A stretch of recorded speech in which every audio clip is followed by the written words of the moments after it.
Coach, appreciate you taking the time today. Thanks. We'll get started here with Rube and then John. Hey, Nick, hope you got some sleep, but I kind of doubt it. Um, there was a report about Nakobe expected to miss multiple weeks. I just wanted to see if you could confirm that. And then what's the plan? You have Nick Morrow on the practice squad. You're obviously the light there. What's the plan moving forward now? Yeah, obviously, that report, right, is accurate. We're expecting him to be out for a couple weeks. Just thankful that it's not longer than that. Because obviously these things could be worse, and just thankful that it's not a season-ending injury. We feel like we have some good options there at linebacker. Obviously, don't have to make any of those decisions quite yet of what we need to do. Obviously, there's a competitive advantage of not saying anything about that, Rube, at this particular time. But we feel like we have some good options to go to. Go ahead, John, and then Chris. Hey, Nick. Hey, John. Just kind of, you talked about Dallas not getting the catch, very familiar to Detroit with Devontae last season. And DeAndre, you said you never wanted to come out of a game with him getting 2 touches.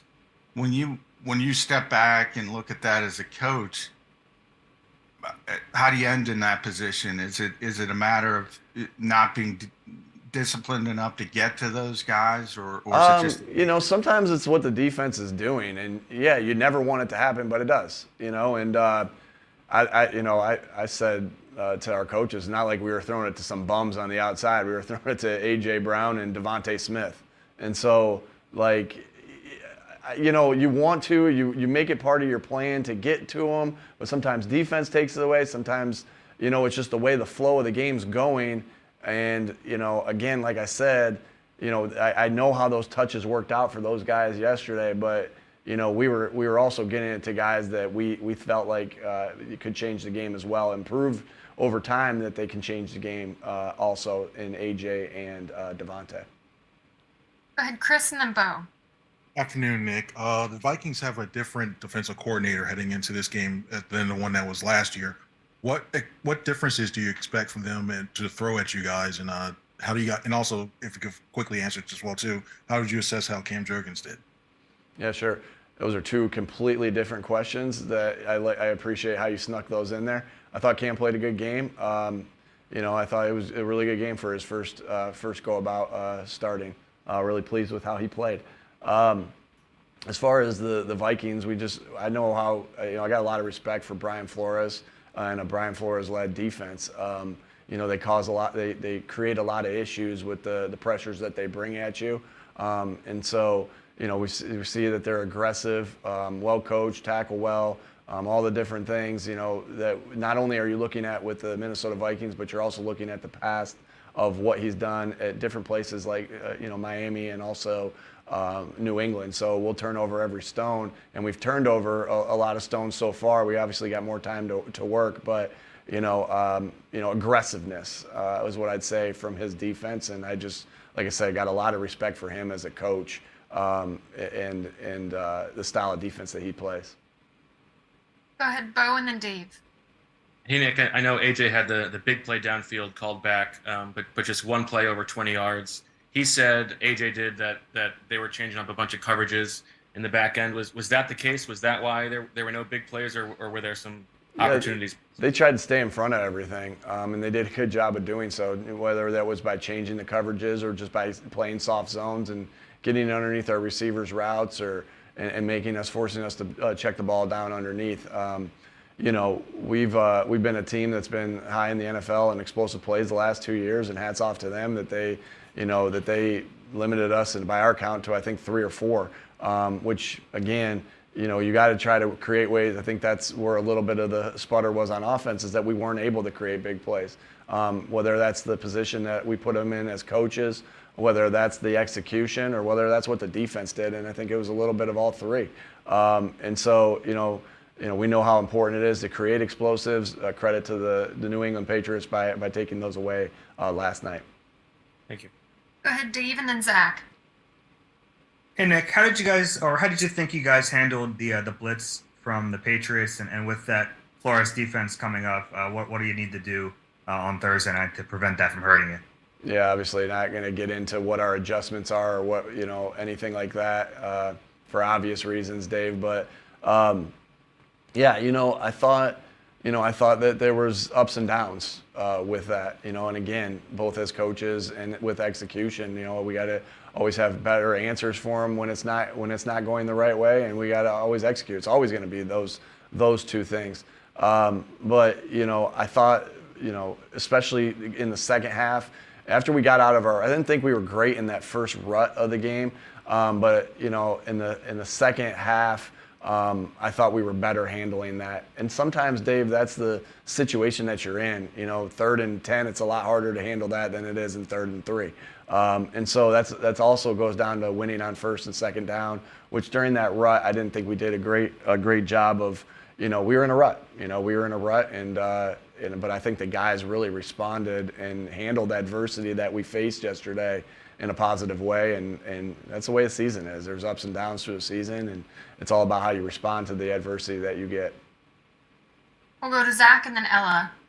Hey, good afternoon, Nick. If I could sneak 2 questions in. Sure. First, James Bradbury's status, and then second, before the Thursday game last year, you guys had the players on the bikes in the locker room. What did you do in these past 24 hours for the quick turnaround? Yeah, obviously a little different, Zach, that we're not at home. We'll take the home game on Thursday night, but you're going to be away. We were away yesterday. So similar, Zach, to what the team lift that we had this morning, similar things to flush out some of the soreness, to get the right nutrition in, the massage therapist, all those different things. A lot of similarities, but there's a little bit of obviously tweaks because we were away yesterday and home last year. But we felt like that the guys' bodies were as ready as they could be last year on Thursday night to play. So, you're always trying to perfect the process. What can you do a little bit better?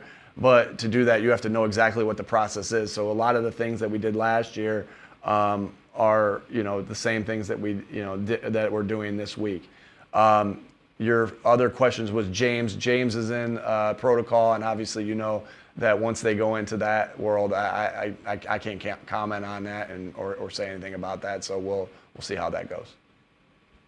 Go ahead, Ella, and then Martin. Hey, Nick. Last year, it seemed like you guys really perfected kind of the D-line rotation, especially after you made those late additions of Sue and Linval Joseph.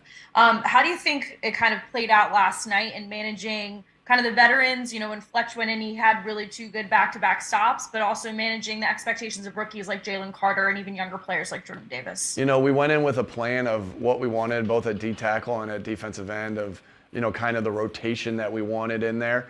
And I think that coaches did a good job of getting to that and, getting the numbers kind of where we wanted them. And the guys were in great shape, and Fletch was able to play the amount of plays that he played in because he's worked really hard to put his body in the shape that it's in now to be ready to go. And same thing with Jordan and Jalen. I thought Milton played an excellent game with a good rotation, and I just got, really thought that the rotation, the way the coaches handled rotation was really good, and obviously the same thing with the way the players were ready to go and handle their role within that rotation. Go ahead, Martin. Hey, Nick. Hey, Martin. Sticking with that defensive line or defensive tackle theme, I was wondering if you can comment on the way Jalen Carter played. I saw a stat where he had the most pressures for a rookie, like in the last 5 years and everything, and you guys obviously relied on him in the 4th quarter. So just kind of how you think he played in his first game. Yeah, I thought that the guys, we were able to get some pressure on the quarterback. They did a good job of getting the ball out. And Jalen, when we were able to get pressure, even when they got the ball out and there was pressure, I just kept seeing Jalen in those scenarios of where he was. Cool stat. I always like those types of stats. Excuse me. That, like the most pressures in the last 5 years. That's a cool stat and one I'll remember there. But I thought he did a really nice job. It was his first game, and we got a lot more.